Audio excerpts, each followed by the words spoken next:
ركز في الكلام هذا اللي بقوله لك.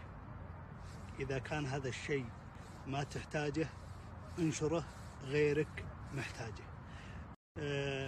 وزارة العمل والتنمية الاجتماعية الله يعطيهم العافية أطلقوا خدمة للأسر المتعففة والمحتاجة اسمها وصال. الخدمة هذه، هذا التطبيق اسمه وصال. إذا تعرف عائلة محتاجة ومتعففة تحمل التطبيق وتدخل وتحط بياناتهم وأرقام التواصل، والوزارة هم يتواصلون معهم ويقومون بقضاء حوائجهم كاملة أو احتياجاتهم. فلا تبخل على نفسك بالأجر. هذا هو التطبيق، حملوه وساعدوا المحتاجين اللي حولكم، والله يكتب أجرنا وأجركم.